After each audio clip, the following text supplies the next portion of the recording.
Ketika George Washington memimpin revolusi Amerika melawan Inggris, diam-diam Sultan Aliuddin dari Kesultanan Banten mengirimkan bantuan ribuan batang emas sebagai dana revolusi.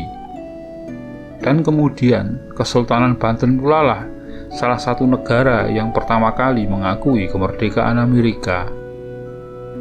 Tentu saja butuh lebih banyak bukti sejarah yang harus dicari sehingga cerita di atas menjadi fakta sejarah.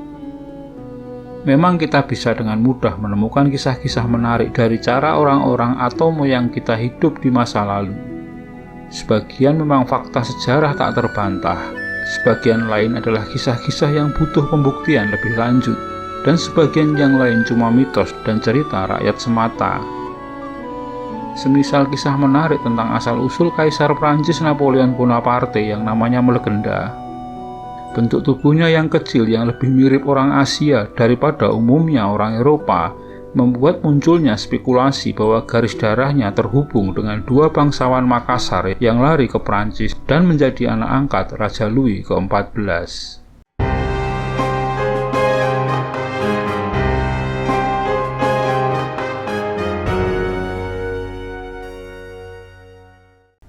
Namun sebelum dilanjutkan video ini, mohon bantuannya untuk mengklik tombol subscribe di bawah ini, guna bersama-sama membangun channel ini dan agar Anda tidak ketinggalan update terbaru dari channel ini.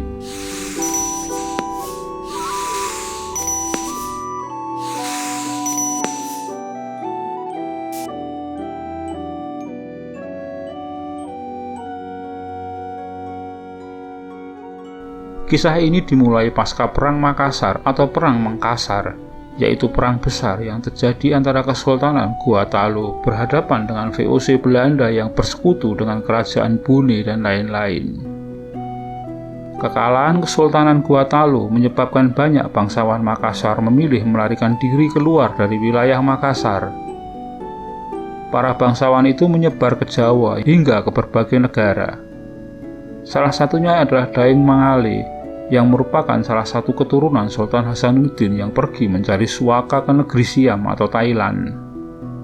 Di kota Ayutthaya, Daeng Mangale bertempat tinggal. Ayutthaya saat itu merupakan kota perdagangan internasional yang sangat ramai. Konsul dagang dari berbagai bangsa berkumpul di sini. Tapi entah bagaimana ceritanya, Daeng Mangale dituduh terlibat dalam upaya pembunuhan terhadap Raja Siam. Ia lantas dijatuhi hukuman mati tanpa pengadilan pada tahun 1686. Daeng Mangale meninggalkan dua orang anak laki-laki, yakni Daeng Tulolo yang saat itu berusia 16 tahun dan Daeng Ruru yang berusia 15 tahun. Entah oleh siapa, kedua remaja putra Daeng Mangale itu berhasil diungsikan ke konsul dagang Prancis di Ayutthaya. Melalui kantor konsul dagang Prancis tersebut, kedua bangsawan muda Makassar tersebut kemudian dikirim ke Prancis. Dengan menggunakan sebuah kapal bernama Kos, pada akhir November tahun 1686, keduanya berangkat ke Prancis. Saat itu pelayaran dari Asia ke daratan Eropa sungguh sangat lama. Mereka baru sampai ke Prancis setahun kemudian pada sekitar September tahun 1687. Sesampainya di Perancis, Raja Louis ke-14 yang memerintah saat itu berbaik hati dengan memberikan jaminan hidup dan pendidikan kepada keduanya. Apalagi setelah ia mendengar asal-usul dan status sosial mereka berdua yang mempunyai darah biru. Keduanya bahkan kemudian diangkat menjadi anak asuh dan diberi nama kehormatan Louis, layaknya keluarga kerajaan Perancis. Daeng Tulolo berganti nama menjadi Louis Dufang de Makassar, dan Daeng Ruru berubah nama menjadi Louis Pierre de Makassar. Keduanya lalu dibaptis di gereja pada tanggal 7 Maret 1687 oleh Uskup Kota Lemang dengan Raja Louis ke-14 sebagai ayah baptis mereka. Sebagai anak dari tanah seberang benua dan samudra, keduanya mendapat pengajaran bahasa Perancis di Collège Jesuit Lycée Louis le Grand. Institusi pendidikan yang didirikan pada tahun 1563 tersebut bertahan hingga saat ini dan masih mengajarkan nilai tradisi Perancis serta tradisi keterbukaan terhadap dunia luar. Setidaknya 1/10 dari siswanya selalu berasal dari berbagai penjuru dunia. Setelah lulus dari kolose Jesuit itu, mereka diterima di sekolah tinggi Clermont yang bergengsi. Kemudian keduanya mendapat rekomendasi dari Raja Louis ke-14 untuk melanjutkan ke sekolah perwira angkatan laut yang terkenal sebagai perintis sekolah marinir di Prancis. Salah satu syarat untuk diterima menjadi kadet adalah si calon harus berusia di bawah 18 tahun dan berasal dari keluarga ningrat. Karir marinir Daeng Ruru atau Louis Pierre meroket. Dia lulus tercepat dengan menempuh sekolah selama 2 tahun. Pangkatnya letnan muda pada usia 19 tahun, yang setara letnan di Angkatan Darat. Setahun kemudian dianugerahi pangkat letnan Angkatan Laut. Sementara karir Daeng Tulolo tak secemerlang seperti kakaknya. Daeng Tulolo atau Louis Depong harus menanti 13 tahun lamanya untuk bisa mendapatkan pangkat letnan muda. Daeng Ruru pernah bertugas di sebuah kapal yang ditugaskan menyergap kapal-kapal militer Belanda. Saat itu memang Prancis berkonflik dengan kerajaan Belanda. Daeng Ruru juga pernah membantu armada Spanyol untuk memerangi Inggris di Havana. Namun ironisnya, pada 19 Mei 1708, Daeng Ruru tewas dalam sebuah perkelahian karena perkara yang tidak jelas. Sementara itu Daeng Tulolo yang karirnya mentok berpangkat letnan muda melanjutkan dinasnya di sebuah kapal India.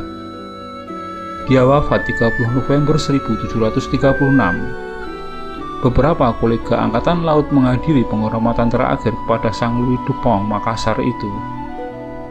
Suatu kehormatan, keturunan Raja-Raja Makassar itu dimakamkan di tempat terhormat dalam gereja Saint Louis de Brest di barat laut Prancis. Pada tahun 1944, saat berkecamuk Perang Dunia Kedua, kota Brest hancur terkena bom termasuk bangunan gereja itu. Pasca perang, pada sekitar tahun 1950-an, gereja itu dibangun kembali. Hingga kini belum ada laporan akan nasib makam Daeng Tulolo di gereja baru Saint Louis de Brest. Tidak ada keterangan apakah makam Daeng Tulolo dibangun kembali atau tidak. Kisah tentang dua bangsawan Makassar ini pertama kali diungkap oleh Christian Pelleras, seorang etnolog Prancis yang ahli mengenai Indonesia, khususnya sosial budaya Sulawesi. Ia membahasnya dalam artikel yang terbit di Majalah Masyarakat Indonesia edisi Juni 1982 yang berjudul Beberapa Penjelasan mengenai dua anak bangsawan Makassar yang pernah ke Prancis pada abad ke-16.